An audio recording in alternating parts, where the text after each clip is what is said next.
Hola, ¿cómo están? Soy Paulina Astroza en un nuevo programa de La Región al Mundo. Este programa de análisis internacional del Centro de Estudios Europeos de la Universidad de Concepción y que además cuenta con el patrocinio de la Cátedra Jean Monnet de la Unión Europea. Hoy día vamos a hablar de un tema que ha sido muy mediático, que es muy grave, que sigue existiendo y que partió hace más tiempo del que muchos puedan suponer. Estoy hablando de Ucrania. Hoy día tendré el lujo de tener como entrevistado a un analista ucraniano, Oleksandr Slichchuk. Perdón, Alexander, porque por más que me lo enseñes, no voy a poder decirlo jamás bien. Quien es coordinador del programa de cooperación para España y Latinoamérica del Centro de Diálogo Transatlántico de Kiev, de la capital de Ucrania, y que ya no hemos visto en oportunidades anteriores, pero ahora tengo el gusto de tenerlo aquí en nuestro programa de la región al mundo. ¿Cómo estás, Alexander? Muchísimas gracias, Paulina, por invitarme y es un placer siempre participar. Bueno, yo decía en la introducción que el tema de Ucrania lleva mucho más tiempo del que normalmente la gente cree. Eh, Normalmente, sobre todo en los medios, en especial en febrero pasado, se decía que este conflicto, esta guerra, partió hace 2 años. Y una de las cosas que me quedó claro, justamente cuando estuvimos en Kiev, era que esto parte hace mucho más. Así es que lo primero para la gente que nos escucha, ¿cómo podrías tú explicarle a la gente que esto tiene más tiempo, que las consecuencias son mayores y contarles un poco lo que para ti como ucraniano, analista político, ha significado este periodo con la invasión rusa? Muchas veces nosotros contamos que la guerra entre Rusia y Ucrania no empezó en 2022, empezó en 2014 cuando Rusia invadió Ucrania por primera vez, cuando Rusia entró con tropas a la península de Crimea, que está en el sur de Ucrania, y a dos provincias del este de Ucrania, limítrofes con Rusia, la provincia de Donetsk y de Luhansk. Cuando Rusia aprovechó este periodo en 2014, después de la revolución, y la huida del presidente Yanukovych, expresidente de Ucrania, a Rusia aprovechó algún caos político en la capital ucraniana. Entró con tropas, con blindados, tanques, artillería, cuando Vladimir Putin públicamente engañó a todo el mundo que no estamos ahí, porque las tropas rusas básicamente no tenían insignia en sus hombros y los vehículos no tenían matrículas rusas. Eran vehículos blindados militares, pero Rusia en el nivel internacional declaró que las tropas rusas no estaban en Ucrania en 2014. Pero era una guerra, era un conflicto bélico. Ucrania perdió muchos aviones, Ucrania perdió mucha gente. Al final, hasta 2022, entre dos bandos, entre Rusia y Ucrania, había más que 14.000 bajas, 14.000 muertos. Un territorio del este de Ucrania, parte del territorio de este de Ucrania ocupado y la provincia de Crimea ocupada también. Rusia todo este tiempo había contactos entre el gobierno ucraniano y ruso con mediación de Alemania, de Francia, de la Organización de Seguridad, de Seguridad en Europa, OSCE. Había contactos, había intentos de congelar este conflicto bélico en el este de Ucrania, de resolverlo de manera diplomática, hasta que Ucrania 6 veces pidió en la ONU, en el Consejo de Seguridad, para que entran los cascos azules, los pacificadores. 6 veces Rusia lo vetó.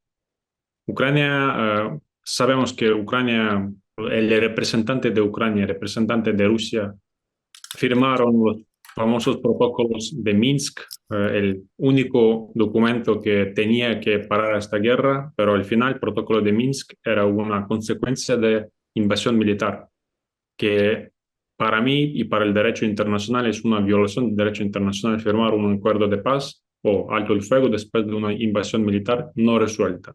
El protocolo de Minsk, Ucrania, ningún funcionario ucraniano público nunca firmó este protocolo o este documento.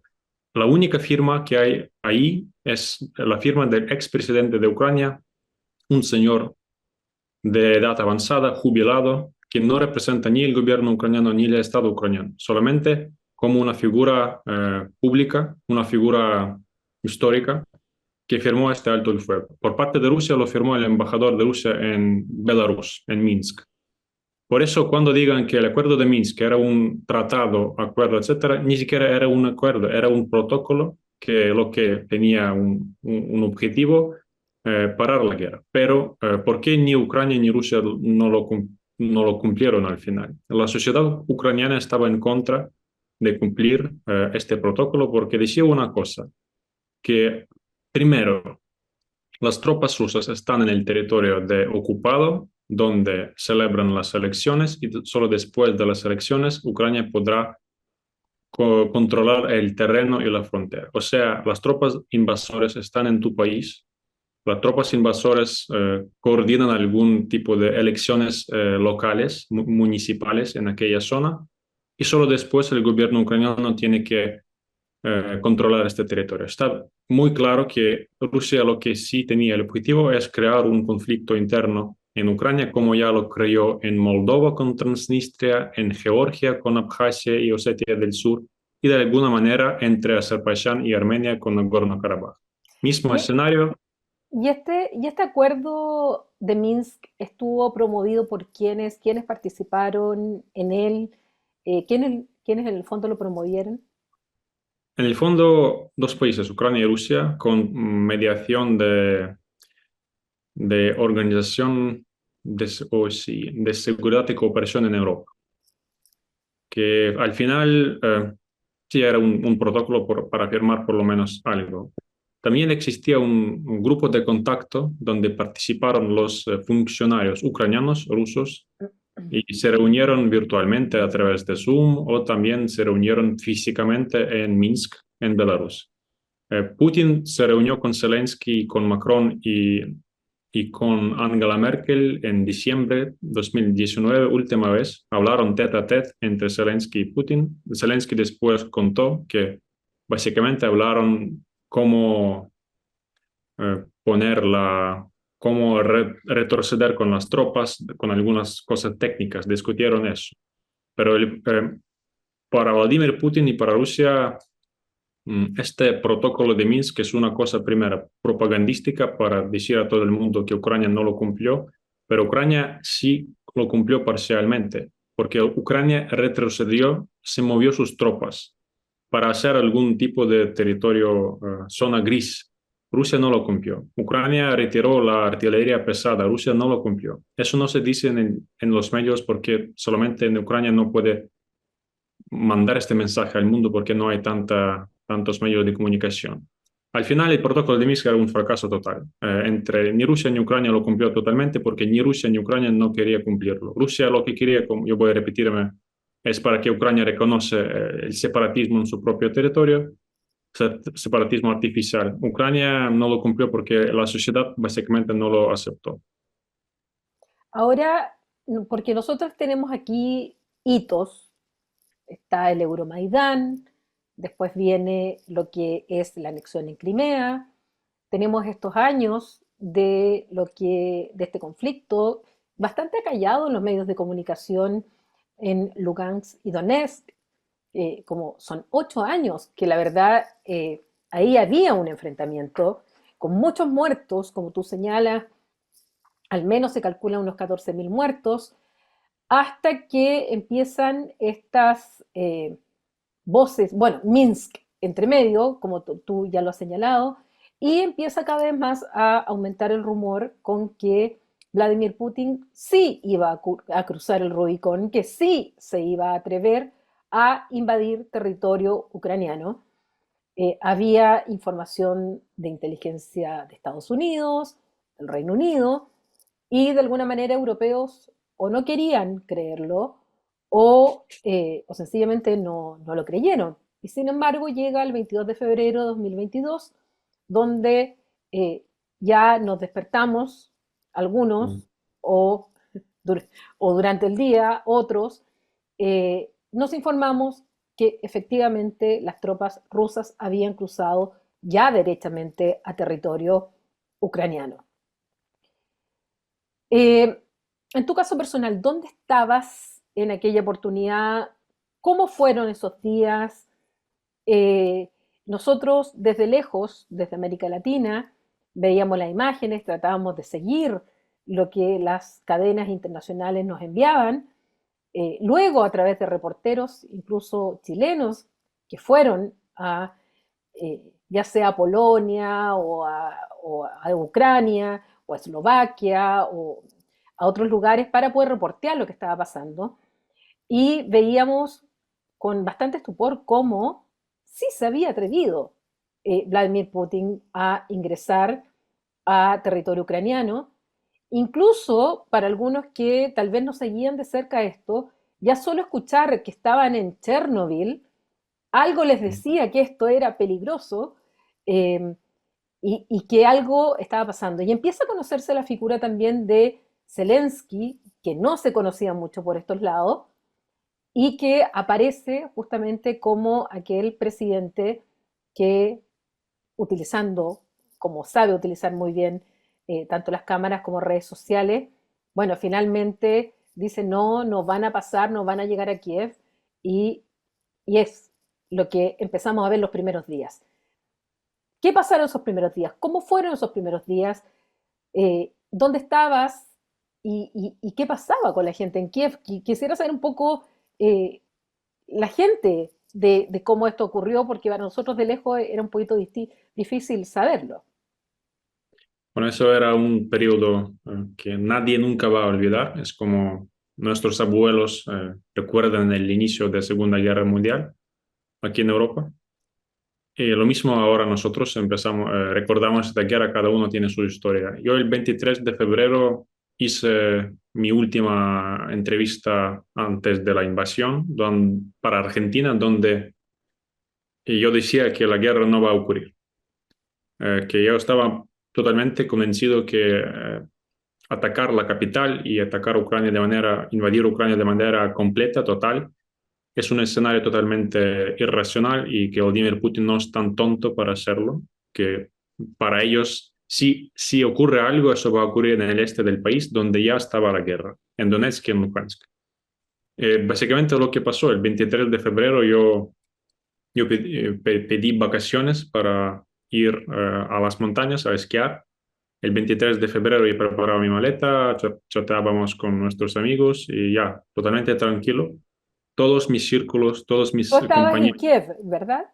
Yo estaba en Kiev, yo vivo en Kiev y en mi piso, todos mis amigos, colegas, familia, estaban tranquilos, sin ningún tipo de miedo.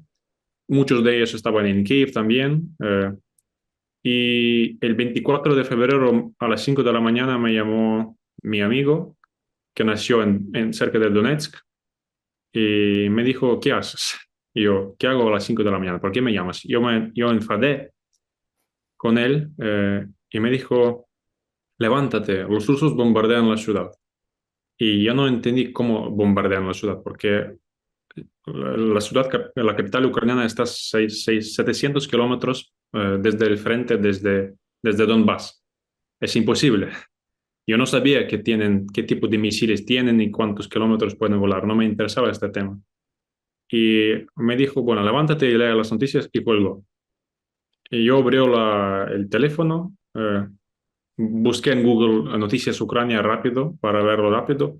Y la primera noticia que vi que Rusia intenta desembarcarse en Odessa, que los tanques rusos cruzaron la frontera entre Belarus y Ucrania en el norte de Kiev, es unos 150 kilómetros, es nada, es unas horas, y que las tropas rusas y los aviones rusos están volando ya en el espacio aéreo ucraniano, bombardeando el país. Ese era un shock total.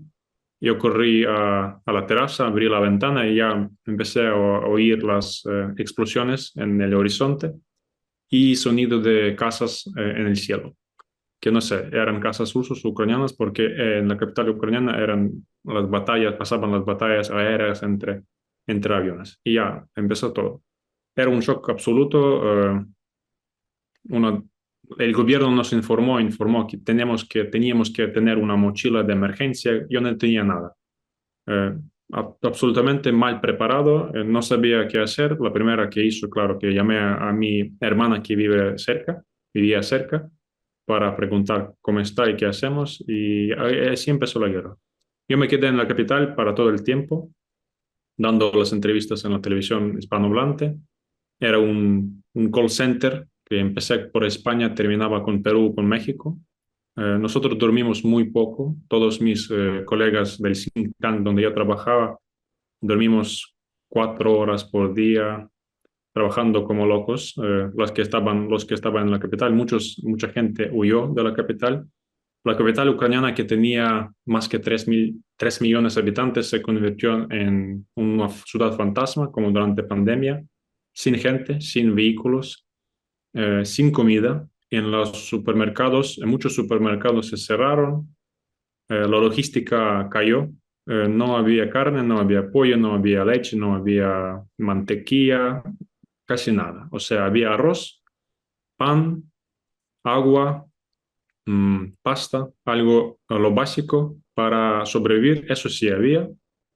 Los vecinos tenían mucho miedo, pero también mucha fraternidad. O sea, mis vecinos me preguntaron qué tal estoy, si necesito comida. Había una cooperación muy buena entre la gente. Y lo que sí me sorprendió es que la gente no se asustó tanto. Claro que mucha gente se marchó de la capital, creo que 2 millones marcharon, un montón, y mucha gente se quedó. Se quedó porque empezaron a preparar la defensa de los barrios, cavar trincheras, sacos de arena, y básicamente mucha gente tenía esta esperanza que la capital ucraniana no caería. Y al final no, eso no pasó. Yo también me sorprendí de lo que hizo Zelensky, porque Zelensky tenía muy bajo el ranking durante pandemia, casi 20%, un colapso total. Casi había voces que vamos a tener reelecciones porque durante el COVID en Ucrania pasó una crisis económica tremenda y con la guerra él se convirtió con una postura tan firme que mucha gente en Ucrania tampoco lo esperaba, que el presidente se convertiría en un líder así militar fuerte, etcétera. Conversemos un poquito del perfil de Volodymyr Zelensky, que antes de la guerra, efectivamente, bueno, desde el Euromaidán en adelante vimos una sucesión de presidentes, una situación de inestabilidad muy grande, y estas elecciones en que finalmente triunfa Zelensky. ¿Quién es y quién era en el momento de las elecciones Volodymyr Zelensky? ¿Cuál es su perfil? ¿A qué sector político representa? ¿Y cómo ha sido su evolución justamente durante la guerra? Volodymyr Zelensky nunca en su vida participó en política, nunca. Él fue electo el presidente en 2019. Antes era un actor de show business, un actor de películas de comedy, un comediante, pero él era un actor lo más famoso en Ucrania. Él hacía muchos negocios en Rusia también. Todas sus películas, shows, eh, stand-ups, eran en ruso, en idioma ruso. El Volodymyr Zelensky, su idioma materna es ruso. Él nació en una familia ruso parlante en el parte oriental de Ucrania. Su padre era profesor de universidad, una familia judía. Sus bisabuelos eran víctimas del Holocausto. Él tiene una biografía muy interesante. Nunca participó en ningún tipo de política. Lo que sí hizo es sarcasmo político, porque la mayoría de sus obras televisivas eran sobre chistes contra los políticos, eh, satíricos y bastante fuertes. Durante la época de Viktor Yanukovych, el presidente que huyó después de Euromaidán, su programa fue también, creo que prohibida en un canal porque él hacía una ironía muy fuerte contra el régimen de Viktor Yanukovych, contra sus vínculos con Rusia, etcétera. Y en 2019 él decide ir a política y él ganó las elecciones por el voto de bronca, como se dice. Algo parecido ocurrió en Argentina con Javier Milei, cuando la gente votó no por Javier Milei, pero en contra de kirchnerismo. En Ucrania, 72% de los ucranianos, todas provincias de Ucrania, y el este y el oeste, votaron a favor de Volodymyr Zelensky. Su rival perdió con 23% en segunda vuelta, el expresidente de Ucrania, Petro Poroshenko. O sea, el Volodymyr Zelensky ganó contra el expresidente que recién terminó su término. Porque salieron un montón de escándalos de corrupción del expresidente. Este señor Petro Poroshenko era el presidente cuando empezó la guerra en el este, en Donbass. Salieron mucha crítica contra él personalmente y la gente buscaba algún cambio, alguna esperanza. Y Volodymyr Zelensky entró a la política con un mensaje que es muy interesante para su marketing político: voy a acabar con la guerra, voy a traer paz, con la guerra en el este de Ucrania. Como una vez él dijo la frase, voy a ver los ojos de Vladimir Putin, porque él tenía alguna postura, me parece, bastante ingenua, que el problema es que hay que hablar con Putin y buscar un compromiso. Y ya está, y paramos esta guerra y da igual si perdemos territorio o no, y da igual si perdemos Crimea o no, pero hay que pararlo, yo voy a hacerlo. Y la gente votó, primero que sí votó por su mensaje de paz. Zelensky era una paloma de paz, no era un falcón.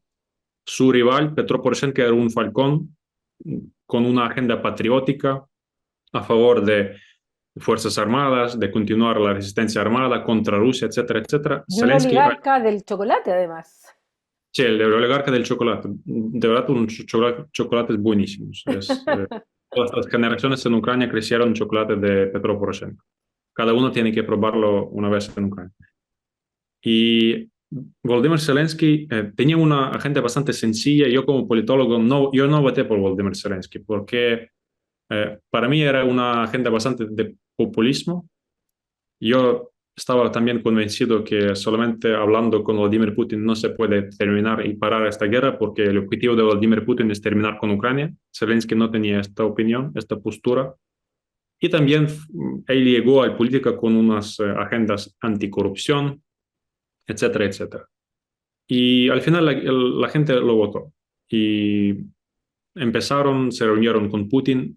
Durante los primeros años de Zelensky, Ucrania retiró alguna parte de tropas del este de Ucrania para mandar un mensaje que estamos listos para buscar un compromiso. Se reunieron con Putin en París, etc. Pero muchas veces me preguntan de qué sector es Zelensky, de derecha o de izquierda. Y yo creo que Zelensky mismo hay que analizar muy bien su agenda. Me parece que más de centro-izquierda, porque vino a la política con una agenda anticorrupción, anti-oligarcas, con algunas reformas sociales, no con agenda militar para nada.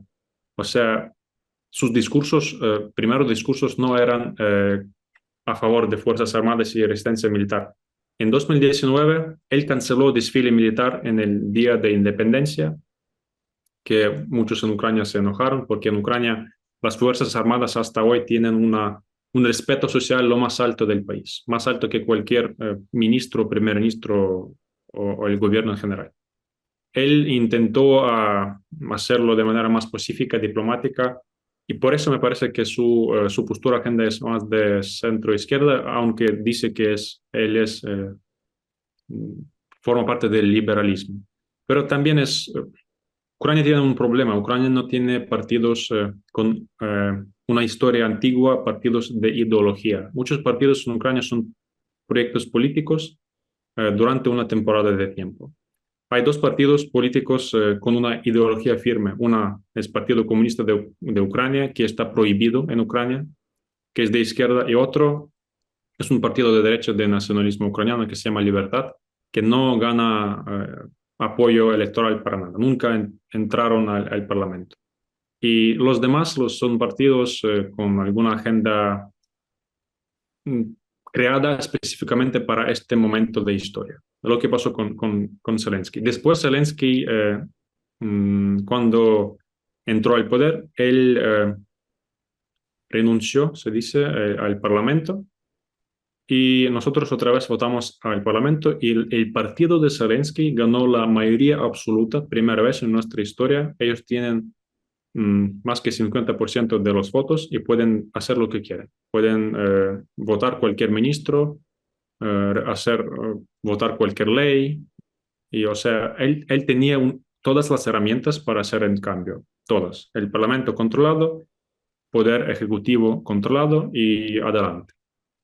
Pero estalló la guerra. Primero estalló la pandemia que le pegó muy fuertemente porque Ucrania no estaba preparada con una guerra, con una economía débil. Y después estalló la guerra que se cambió todo. Ahora, dentro de esta evolución, nosotros ya vemos cómo en su discurso, donde justifica Vladimir Putin la intervención militar en, en febrero del 2022, y él utiliza como argumento, obviamente no va a decir estoy violando el derecho internacional, por supuesto que no, nadie lo hace en realidad, todos buscan un cierto amparo jurídico, y él lo que plantea es, primero, que va en ayuda de los ucranianos prorrusos que están siendo víctimas de genocidio por parte del gobierno ucraniano y que por lo tanto a ellos les están pidiendo ir en ayuda. Además, se utiliza mucho dentro de lo que es la propaganda rusa el hablar que tenían que desnazificar también a Ucrania y sobre todo al gobierno. Hay muchas imágenes que uno puede encontrar en internet donde efectivamente aparecen ucranianos de corte nazista, nazis, y que lo repiten mucho dentro de las imágenes de la propaganda rusa. Pero si uno sigue esos argumentos, sobre todo el hecho de que iban en ayuda de, resulta que la invasión fue, tal como tú lo señalabas y pensando un poco en el mapa, la invasión fue por el norte, por Bielorrusia, tratando de acercarse lo máximo a la capital Kiev, y por eso que llega tan rápido a lo que es Chernobyl, y por los puertos, es decir, por abajo, tanto por Odessa, Mariupol, por toda esa parte, y no por el Donbass, que era donde supuestamente iban a ir a ayudar a, o a salvar, en la lógica de Putin, a estos ucranianos prorrusos que estaban siendo víctimas de genocidio. Eh, ¿Cómo tomas tú el hecho de este video, estos argumentos, en los cuales personalmente lo he visto muchas veces, justamente para tratar de descifrar, bueno, cómo quería justificar esta invasión, con los hechos, con lo que de verdad ocurrió en el terreno? Eh, ¿Cuál es tu Sí. mirada frente a eso? Bueno, empezamos por salvar a los rusos parlantes. Ucrania es un país bilingüe. Yo hablo ucraniano, es mi lengua materna, pero entiendo y hablo ruso, aunque con acento, porque es una herencia soviética. Durante la época ¿Son soviética idiomas, perdona la ignorancia, son idiomas muy distintos? son idiomas en un momento, bueno, un parte similares, con gramática similar, pero muchas palabras son distintos. El idioma ucraniano tiene más en común con polaco y con ruso también tiene algo en común, unos 60%, por ejemplo. Es algo como español y portugués, por ejemplo, Claro. español y italiano, algo está ahí. Y es una, por herencia soviética, muchos ucranianos hablan ruso porque el idioma ruso dominaba en toda la Unión Soviética durante 70 años. Mis padres aprendieron ruso, yo aprendí ruso por televisión y mucha gente, unos, yo diría, 30% de ucranianos hablan ruso en casa. Es una minoría, nunca fue una mayoría. Pero se entiende ruso, está presente en nuestro espacio informativo en Ucrania. O sea, todo el mundo entiende, alguna parte de la sociedad habla ruso como lengua materna. Eh, pero Vladimir Putin fue al final víctima de su propia propaganda, porque en las ciudades destruidas al cero, como Mariupol, Bakhmut, la ciudad de Kharkiv, Kherson, son ciudades donde la mayoría de la gente hablaba ruso. O sea, las ciudades castigadas, destruidas y bombardeadas de manera tremenda eran ciudades rusoparlantes. De una manera, él dijo que voy a salvarle a esta gente de algunos nazis y peligro y del régimen de Zelensky. Vino y lo destruyó. Mató, ocupó las ciudades que ya no son irreconocibles, como Mariupol, era una ciudad de 400.000 habitantes, más o menos en el nivel de Concepción, que ya no existe, está arrasada totalmente, donde la gente hablaba ruso. Por eso, esta era una herramienta propagandística nomás, porque Vladimir Putin muchas veces usa esta narrativa que voy a salvar a los rusoparlantes, no solamente en Ucrania, pero también en países bálticos, en Kazajstán, en el norte de Kazajstán viven muchos rusoparlantes también, y ya había conversaciones que están maltratados ahí. Adolf Hitler, cuando invadió Checoslovaquia, la zona de Sudetes, también utilizó la narrativa que los alemanos-parlantes de Checoslovaquia están maltratados ahí. Por eso hay que invadir y salvarles. Al final, son la gente que sufrió más. También la resistencia fuerte que Rusia recibió en el este de Ucrania, en el sur de Ucrania, donde la mayoría habla ruso, es una demuestra que los ucranianos rusoparlantes no son rusos, porque los irlandeses hablan inglés, pero no son ingleses. Los ucranianos que hablan ruso no son rusos, y para rusos era un poco en su nostálgica postsoviética que pensaron que todos somos homo soviéticos aquí. Rusia, lamentablemente, y por desgracia para ellos, no entendieron al final que Ucrania es un país soberano y que los ucranianos no son rusos. Y cuando tú escuchas a algunos ucranianos hablando de ruso, no significa que son rusos y no significa que son prorrusos. Y por eso su propaganda de verdad pensó eso era de verdad, que las columnas blindadas cuando van a entrar a las ciudades ruso-parlantes les van a recibir con ramas de flores y pancartas bienvenidos. Y no fue así. La gente empezó una resistencia, la gente fue a alistarse al ejército y al final Rusia no logró capturar ni una sola ciudad, ni una sola capital provincial, solamente capturaron Gerson y después lo perdieron.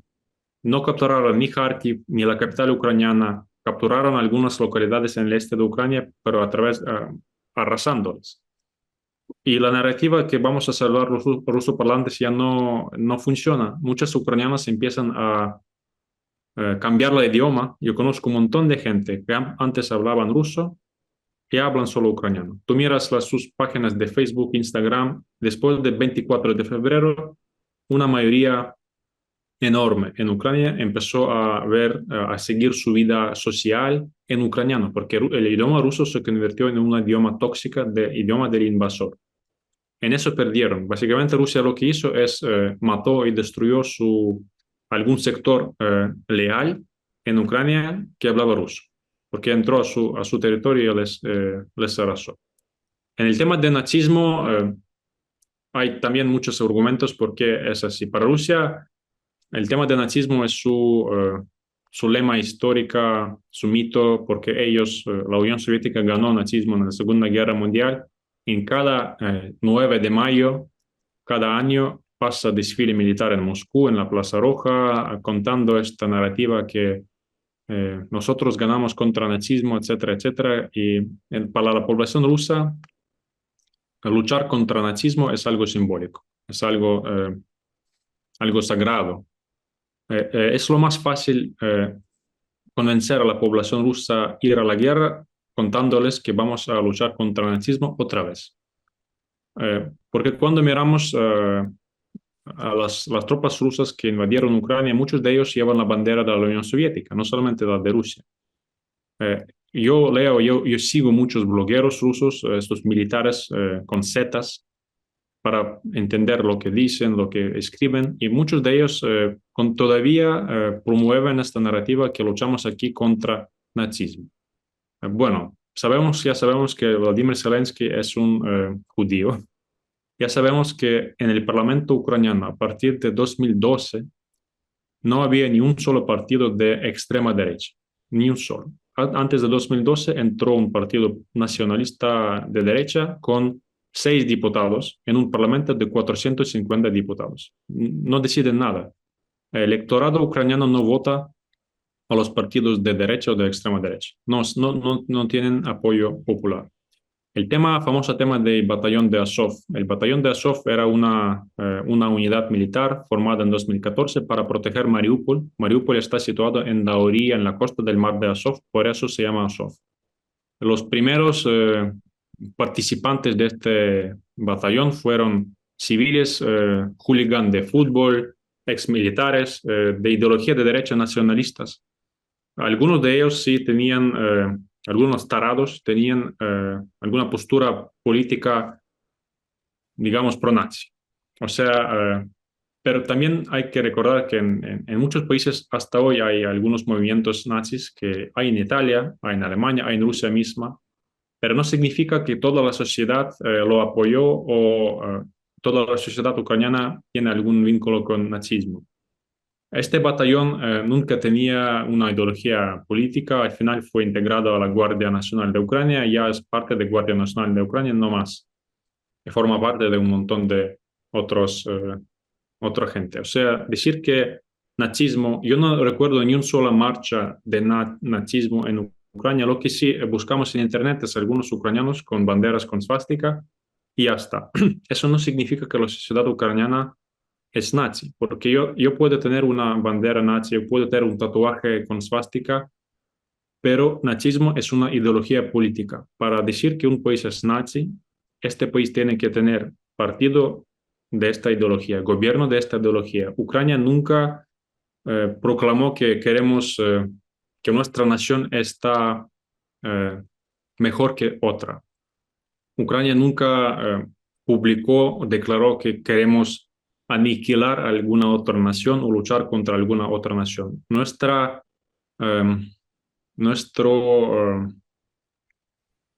sentimiento antirruso es lógico, porque ellos nos invadieron. Nacionalismo ucraniano es antirruso. Sí, porque no es anti-húngaro, anti-eslovaco o anti-alemán, es antirruso. Y ha sido antirruso por décadas, porque Rusia siempre fue nuestro primer enemigo histórico. Por eso, para ellos, básicamente, para decirlo más corto, decir que Ucrania es nazi y vamos a luchar contra el nazismo era un mensaje dirigido a audiencia interna, no para el mundo. Porque eso convenció a algunos, me parece, alguna gente, algún sector tonto en Rusia, que vamos a luchar a Ucrania porque vamos a luchar contra los nazis. Eso funcionó, la gente se movilizó, mucha gente se enlistó al ejército ruso y mucha gente me parece que al final se decepcionó porque no encontraron los nazis en Ucrania. Alexander, ¿en qué situación estamos hoy día? ¿Qué pasa en Ucrania hoy?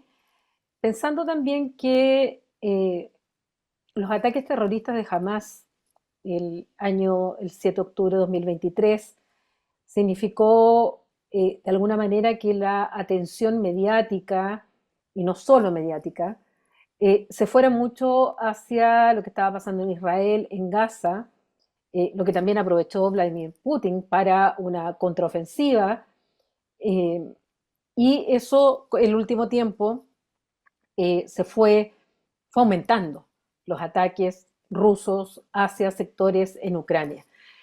Luego viene esta cumbre en la cual participa el presidente Gabriel Boric en Ginebra y donde más de 80 países la firman, pero hay un gran número de países también que finalmente no firman esta declaración. Y nos vemos en las Naciones Unidas, por un lado, al Consejo de Seguridad bloqueado, y por otro lado, vemos a la Asamblea General que si bien vota mayoritariamente en favor de Ucrania, hay votos o abstenciones de aquel mal llamado, para mí, sur global, en el cual no siempre están con la misma opinión respecto a Rusia y a Ucrania. ¿Cómo podríamos, para terminar esta entrevista, podrías tú resumir el momento actual en que se encuentra Ucrania, además pensando en que vienen elecciones en Estados Unidos ahora en noviembre, y esas elecciones sí que han estado revueltas, así es que el escenario sigue abierto. eh, Mm. y con, evidentemente, la OTAN y la Unión Europea apoyando a Ucrania de manera, eh, rompiendo muchos tabúes, incluso del pasado, eh, No. pero, pero entregando de alguna manera, sabemos que sobre todo los europeos se demoran mucho más en algunas decisiones por razones históricas, traumas históricos y otros. ¿Cómo ves tú la situación? Es muy complicado. Yo diría que Ucrania ahora está en una fase de la guerra como 1942 eran los aliados, cuando los Alemania nazi era fuerte y tenía una esperanza de ganar la Segunda Guerra Mundial. Ahora sí, estamos en un fatigue, no hay muchos movimientos en el frente. Ucrania está en defensa, Rusia intenta atacar. Ucrania tiene un problema, es la gente. Hay una reserva que se está preparando para cambiar las tropas cansadas, pero hasta hoy hay problema de armamento, porque los aliados son aliados, pero en Ucrania hay muchas brigadas que se quedaron sin armamento porque no llegó. Al final, porque se demora mucho, los europeos, como tú dijiste, toman decisiones muy lentamente, los norteamericanos también. Eso para ellos es una política, para nosotros es la vida humana.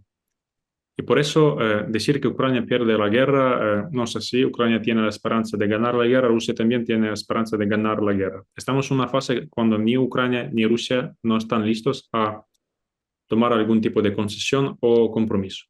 No, esto, o sea, este año yo no veo posibilidad para algún acuerdo diplomático. Sí hay contactos a través de mediadores con Rusia, con Ucrania, pero esto sirve para nada. El único contacto que sí hay es intercambio de prisioneros y devolución de niños. Ucrania lo que hizo bien, aunque hay mucha crítica, es que Ucrania era el primer país que empezó, hizo algún esfuerzo pacífico y diplomático. Eso era la cumbre de paz en Suiza, donde eh, llegaron muchos países, no de Europa solo, pero también de otros continentes, que era un mensaje principal.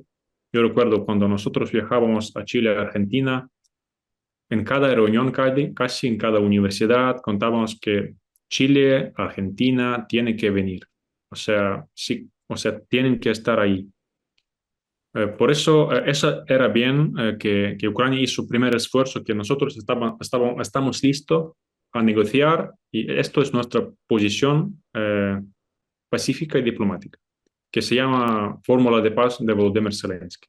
Es la visión de Ucrania. Es bastante sencilla, donde dice lo básicamente para que Rusia retire las tropas y que Ucrania devuelva el control sobre el territorio perdido. Esa es la postura del gobierno y de la sociedad, y eso no va a cambiarse. Por ahora es así. Y Ucrania seguirá manteniendo esta postura que está clarísimo, que nosotros ceder territorio no lo vamos a hacer. Pero sí es complicado. La presencia de Chile era una victoria perfecta porque Gabriel Boric tiene una imagen muy positiva en Ucrania. Eh, es un presidente de izquierda que está a favor de Ucrania, que en la región muchos líderes de izquierda como en Colombia y en Brasil y en México están en contra, están callados o hasta críticos contra Ucrania. Y la postura de Chile es histórica. Chile, yo sé que ustedes tienen mucha crítica también hasta el Gabriel Boric, pero durante su gabinete él hizo una decisión histórica que puso Chile al lado correcto de la historia. Eso se quedará para siempre. Da igual que prácticamente hizo Chile, pero Chile se quedó al lado de Ucrania, Brasil se quedó al lado de Rusia. Eso también se quedará en la historia, en los libros de historia. Nosotros vamos a leer que Brasil, con una minoría, con una diáspora ucraniana enorme, se quedó al lado del invasor y Chile se quedó al lado de víctima, que está bien. Por eso Ucrania ahora sigue buscando el diálogo con el famoso sur global para, para atraer la atención de otros continentes y para demostrar a todo el mundo y a Rusia que, que no solo Europa está en contra de esta guerra, que esta guerra está molestando a todo el planeta.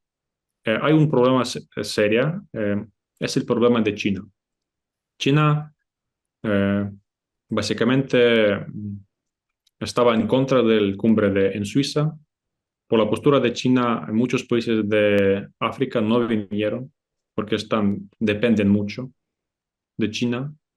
Por eso yo estoy seguro que China seguirá manteniendo esta postura en contra de cualquier esfuerzo diplomático de Ucrania. En esta guerra ya entran los europeos y los norteamericanos contra China, porque China de alguna manera quiere acabar esta guerra, de otra manera no quiere recibir los intereses de Ucrania. China es enemigo de Ucrania, yo estoy más que convencido en esto. Por eso la guerra seguirá, no tenemos que tener alguna esperanza ingenua que esto va a acabar mañana. Seguirá así, por lo menos este año. Ya comentan, y Zelensky también comentó que hasta el final de este año las hostilidades tienen que terminar. Yo no creo que eso va a pasar. La guerra va a durar este año y el año que viene. Las elecciones en Estados Unidos son claves e importantes, pero no tenemos que pensar que Donald Trump quiere vender Ucrania y Donald Trump es prorruso. No es así. Donald Trump es proamericano. Lo que sí puede pasar es que Donald Trump va a hacer y obligar a los europeos para que paguen por su propia defensa, porque los europeos no paguen por su propia defensa. En España, por ejemplo, la gente no vota a favor de aumentar el presupuesto militar. En los bálticos sí votan. Por eso los europeos tienen que entender al final que el tío Sam no va a obligarse por su defensa para siempre, porque Rusia ya es su amenaza. Eso sí puede pasar, yo creo que eso va a pasar. Pero el papel de Estados Unidos y la industria militar de Estados Unidos ya es clave, y de alguna manera los Estados Unidos están interesados para mantener su apoyo a Ucrania porque también reciben algún tipo de intereses en esta guerra. O sea, por ahora yo no veo algún final diplomático porque ni Rusia ni Ucrania no quieren negociar.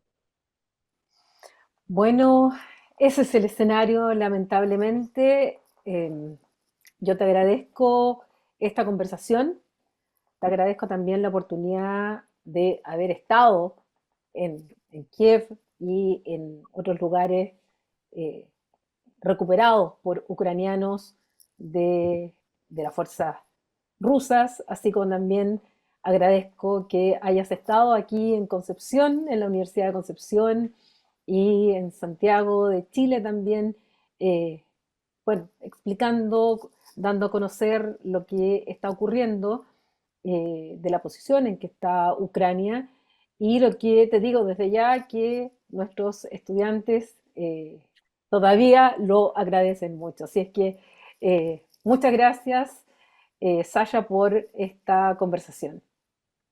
Muchas gracias, Paulina. Y también para finalizar, quiero mencionar que Chile al final se juntó a la coalición internacional para devolver los Así niños. es. Yo te agradezco por las conferencias y charlas que damos sobre este tema. Tú hiciste un elemento muy importante para opinión pública, para que Chile al final se junte para que los niños se devuelvan. Así que nosotros los ucranianos lo valoramos muchísimo. Gracias por esta entrevista. Gracias a ti. Y bueno, y a ustedes los dejamos invitados para cada semana seguir escuchándonos, viéndonos en los temas que vamos analizando en lo internacional, pero ustedes saben que siempre tocando temas también nacionales, regionales e incluso locales que tienen este impacto en lo internacional. Aquí, en De la Región al Mundo, programa del Centro de Estudios Europeos de la Universidad de Concepción y de la Cátedra Jean Monnet de la Unión Europea. Nos vemos la próxima semana. Hasta pronto.